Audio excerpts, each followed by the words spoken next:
What's up, guys? Mr. Schaefer here with you. Hope you're doing all right. Well, we're going to start a new book today. All right. It is called Among the Hidden. It's written by Margaret Peterson Haddix. Here's a cover of it.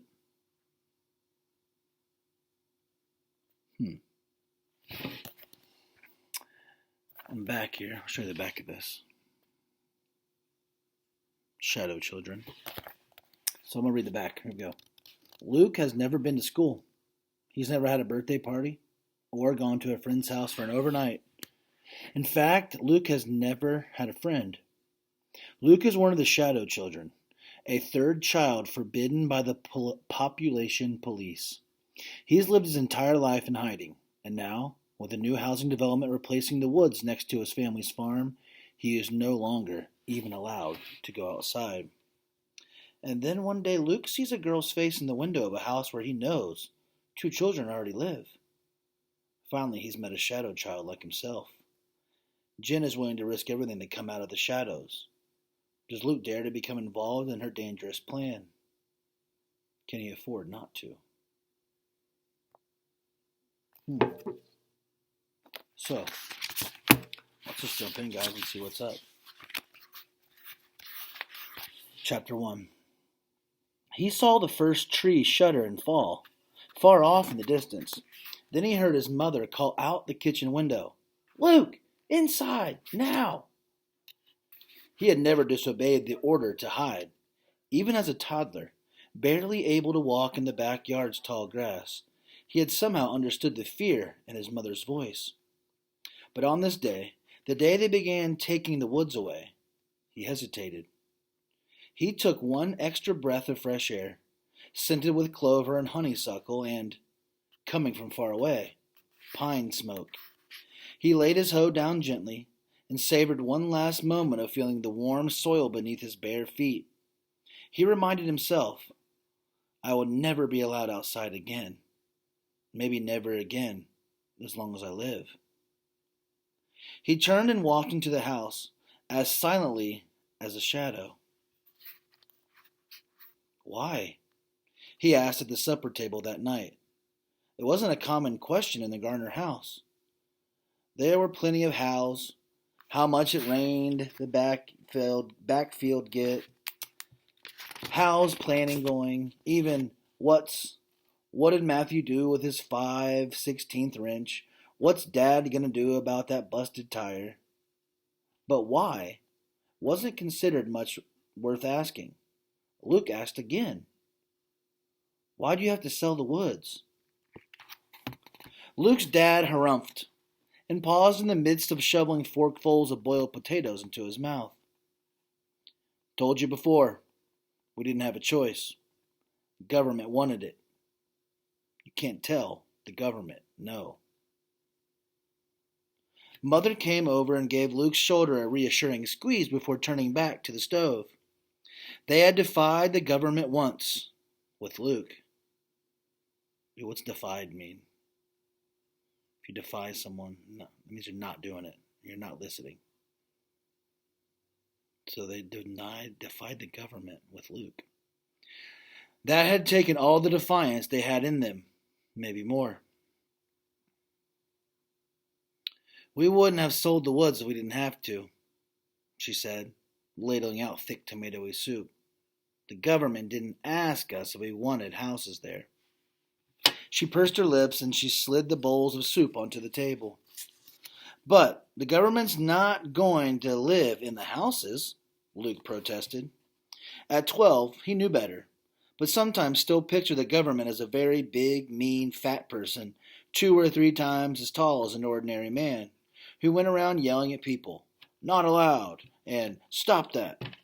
It was because of the way his parents and older brothers talked. Government won't let us plant corn here again. Government's keeping the prices down. Government's not going to like this crop. Probably some of the people who live in the houses will be the government workers, Mother said. It'll be all city people. If he'd been allowed, Luke would have gone over to the kitchen window and peered out at the woods, trying for the umpteenth time to picture rows and rows of houses where the firs and maples and oaks now stood, or had stood.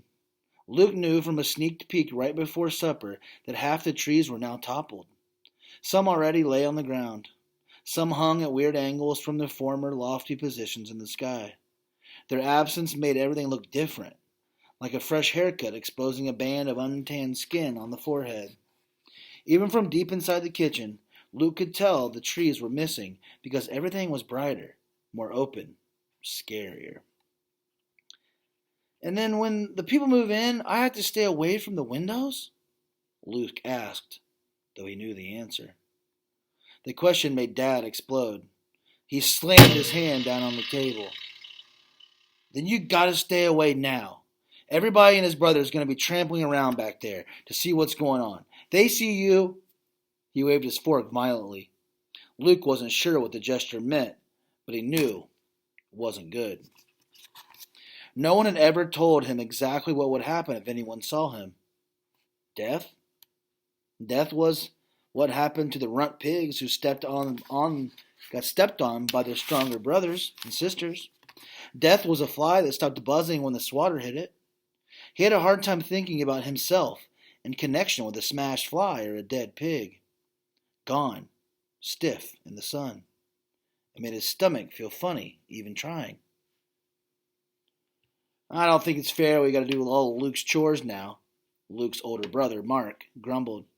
"Can he go outside some, maybe at night?" Luke waited hopefully for the answer, but Dad just said no, without looking up. "It's not fair," Mark said again. Mark was the second son. The lucky second, Luke thought when he was feeling sorry for himself. Mark was 2 years older than Luke and barely a year younger than Matthew, the oldest. Matthew and Mark were easily recognizable as brothers, with their dark hair and chiseled faces. Luke was fairer, smaller boned, softer looking.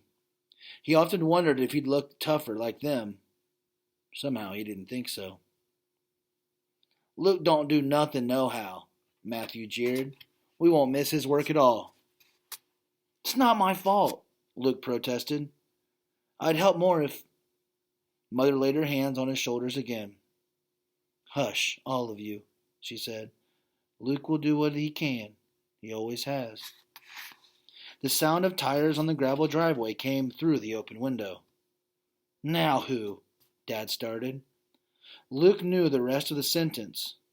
Who could that be? Why were they bothering him now? His first chance all day to sit down. It was a question Luke always heard the end of from the other side of the door. Today, skittish because of the woods coming down, he scrambled up faster than usual, dashing for the door to the back stairs. He knew, without watching, that Mother would take his plate from the table and hide it in the cupboard, would slide his chair back into the corner so it looked like an unneeded spare. In 3 seconds she would hide all evidence that Luke existed. Just in time to step into the door and offer a weary smile to the fertilizer salesman or the government inspector or whomever else had come to interrupt their supper. All right, that's the end of chapter 1. So, what? Main character, Luke. His family, got 2 brothers. Mom and a dad living at home, apparently on a farm, maybe farm-ish kind of place. Consider they were working in the yard and talking about doing chores and talking about fertilizer and corn and stuff like that. But the last part kind of hit me, right? Luke is defying the government, so being the third child, right? The lucky second. Matthew and Mark older than him, and he's Luke, the third one. That's kind of creepy, right? That his mom hides everything when they come, in case people come over, hiding his dishes, hiding his plates, hiding his chair. Kind of creepy, right? Put yourself in Luke's shoes. Wonder how does that feel? All right, let's go to chapter 2. There was a law against Luke. Not him personally. Everyone liked him. Kids who were born after their parents had already had 2 babies. How many of you are the 3rd child? Or 4th or 5th child? Actually, Luke didn't know if there was anyone else like him. He wasn't supposed to exist. Maybe he was the only one. They did things to women after they had their 2nd baby, so they wouldn't have any more. And if there was a mistake, and the women got pregnant anyway, she was supposed to get rid of it. That was how Mother had explained it, years ago, the first and only time Luke had asked why he had to hide. He had been 6 years old. Before that, he had thought only very little kids had to stay out of sight.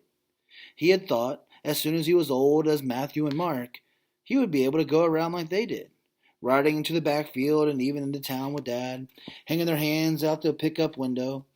He had thought, as soon as he got as old as Matthew and Mark, he could play in the front yard and kick the ball out into the road if he wanted. He had thought, as soon as he got as old as Matthew and Mark, he could go to school. They complained about it, whining, "Geez, we got to do homework," and "Who cares about spelling?" But they also talked about games at recess and friends who shared candy at lunch or loaned them pocket knives to carve with. Somehow Luke never got as old as Matthew and Mark. The day of his 6th birthday, Mother baked a cake, a special one with raspberry jam dripping down the sides. At supper that night, she put 6 candles on top and placed it in front of Luke and said, "Make a wish." Staring into the ring of candles, proud that the number of his years finally made a ring all around the cake, Luke suddenly remembered another cake, another ring of 6 candles, Mark's. He remembered Mark's 6th birthday. He remembered it because even the cake in front of him, Mark had been whining, "But I want to have a party. Robert Joe had a party at his birthday. He got to have 3 friends over." Mother had said, "Shh," and looked from Mark to Luke, saying something with her eyes that Luke didn't understand. Startled by the memory, Luke let out his breath. 2 of his candles flickered and 1 went out. Matthew and Mark laughed. "You ain't getting that wish," Mark said. "Baby can't even blow out candles." Luke wanted to cry. He'd forgotten even to make a wish, and if he hadn't been surprised, he would have been able to blow out all 6 candles. He knew he could have, and then he would have gotten, well, he didn't know. A chance to ride to town in the pickup truck, or a chance to play in the front yard, a chance to go to school instead of all he had was a strange memory that couldn't be right. Surely Luke was thinking about Mark's 7th birthday, or maybe his 8th. Mark couldn't have known Robert Joe when he was 6, because he would have been hiding then too, like Luke. Luke thought about it for 3 days. He trailed along behind his mother as she hung wash on the line, made strawberry preserves, scrubbed the bathroom floor. Several times he started to ask, "How old do I have to be for people to see me?" But something stopped him every time. Finally, on the 4th day, after Dad, Matthew, and Mark scraped back their chairs from the breakfast table and headed out to the barn, Luke crouched by the kitchen side window. One he wasn't supposed to look out of because people driving by might catch a glimpse of his face. He tilted his head to the side and raised it up just enough so his left eye was above the level of the windowsill. He watched Matthew and Mark running in the sunlight, the tops of their hog boots thumping against their knees. They were in full sight of the whole world, it seemed, and they didn't care. They were racing in the front door of the barn, not the side one off the backyard that Luke always had to use because it was hidden from the road. Luke turned around and slid to the floor, out of sight. "Matthew and Mark never had to hide, did they?" he asked. Mother was scrubbing the remains of scrambled eggs out of the skillet. She turned her head and looked at him carefully. "No," she said. "Then why do I?" She dried her hands and left the sink, something Luke had almost never seen her do if there were still dirty dishes left to be washed. She crouched beside him and smoothed his hair back from his forehead. Oh, Lukey, did you really need to know? Isn't it enough to know that things are different for you? He thought about that. Mother was always saying he was the only one who ever sit on her lap and cuddled. She still read bedtime stories to him, and he knew Matthew and Mark thought that was sissified. Was that what she meant? But he was just younger? He'd grow up. Wouldn't he be like them then? With unusual stubbornness, Luke insisted, I want to know why I'm different. I want to know why I have to hide. So Mother told him. Later he wished he'd asked more questions. But at the time it was all he had to do to listen to what she told him. He felt like he was drowning in the flow of her words. Just happened, she said. You just happened. And we wanted you. I wanted to let your dad talk about getting rid of you? No way. Luke pictured himself as a baby, left in a cardboard box by the side of the road somewhere, the way Dad said people used to do with kittens, back when they were allowed to have pets. But maybe that wasn't what Mother meant.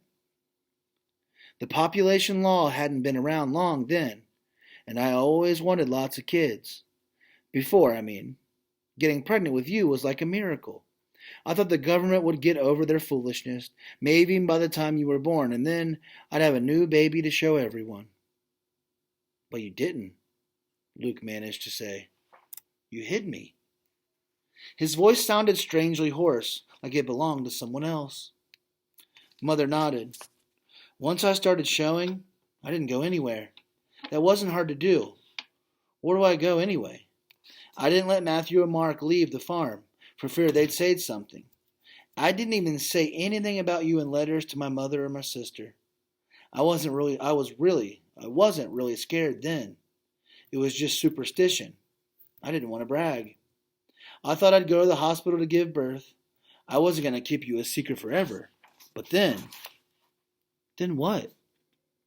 Mother wouldn't look at him. Then they started running all that on TV about population police. How the population police had ways of finding out everything. How they'd do anything to enforce the law. Luke glanced toward the hulking television in the living room. He wasn't allowed to watch it. Was that why? And your dad started hearing rumors in town about other babies. Luke shivered. Mother was looking far off in the distance to where the rows of new corn plants met the horizon.